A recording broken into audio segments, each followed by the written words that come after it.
keynote speech ever at where else but Lufkin High School. You know, proud Panther graduate class of 2006. But now it's time to come back and give the knowledge back that I've learned over these past 11 years. So let's get it.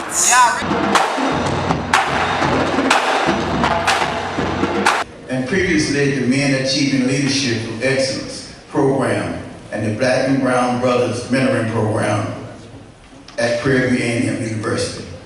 Today, Mark passes his knowledge to students and people around the world to ensure that they are equipped with the tools to succeed through his publication, The Pass the Torch, Student Success Workbook and Guide. He is actively seeking opportunity to share his story and experiences to make and instill an impact on the lives of people forever. Ladies and gentlemen, I'm going to present to you the speaker of the evening, Mr. Sterling Cardell Martin. Thank you, Mr. Freddie Gibson, for such an amazing introduction. Then also, I want to thank so many people who have put in so much effort to make this initiative what it is and what it is that you see today. Ms. Duffield, so many people, all the teachers that are here, the students. I know a lot of y'all, some of y'all haven't even left the hospital since you've been this morning. The students, a lot of y'all drove here, directly here, so I definitely want to thank you all for being a part of this initiative. I also want to thank Dr. Dawkins and the FASD for allowing this opportunity, and as a token of my appreciation, I would love to give you these signed copies of my books. Thank you so much. Like that. So, again, your time is precious to me as well, so I want to go ahead and get into my presentation. So, tonight we're here for the Soul to Soul event. And when I thought about soul, initially I put a face and a race to it. You know, I know I got some uncles that used to have Jerry curls back in the day, and the first thing I thought about was some soul brothers, you know. But if anybody in here, I know a lot of educators in here, if anybody knows Dr. Walters, the principal of Brandon Elementary, she has more soul than anyone I know. And she's not black, and she's not American. So, allow me these next few minutes to go ahead and get into my presentation. So, many of y'all already read my bio, so I'm going to go ahead and get into my elementary years. So, for elementary, I started off at Gary Primary and Brandon here. And as you can see, this house right here, this is Minnie Lou. I started off in Minnie Lou my 5th grade year. This is one of the most significant years of my life because at this point in time, my mother, my brother, and I lived with my aunt, her 3 kids, and her boyfriend. It's 8 people in a 2-bedroom house. We didn't have any hot water, no gas. We couldn't use the stove. To eat, we use hot skillets and crock pots. Take a hot bath, we warm water up in a Kemp's ice cream bucket for about 10 minutes. Not 9:59, 10. And then also during this era, my cousins, they were gang affiliated. So I got to see and witness some of the street life a little earlier than some. So moving on to middle school, one of the most significant years during this era would be during the 7th grade. This was the year that one of my mother's counterparts told me that I wasn't going to be anything. And she didn't say anything. She actually used just a little bit more vulgar language than that.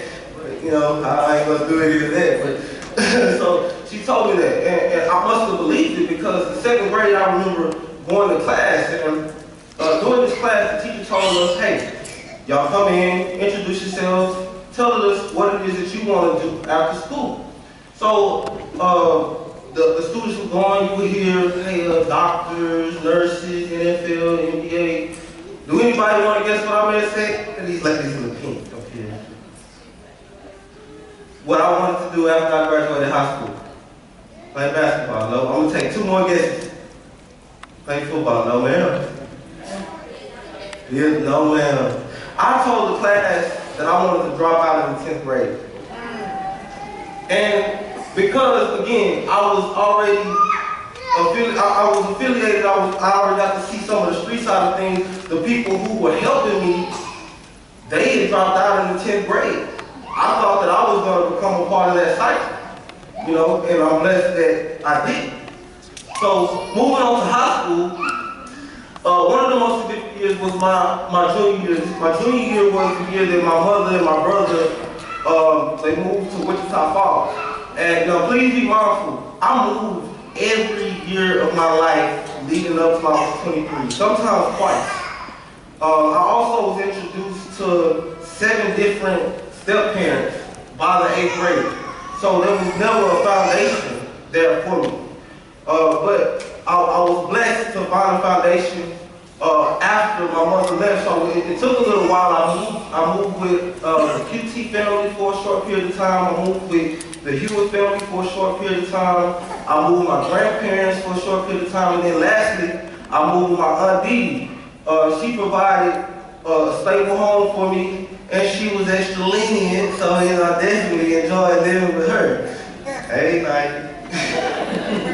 So I'm so grateful for her. And you know what?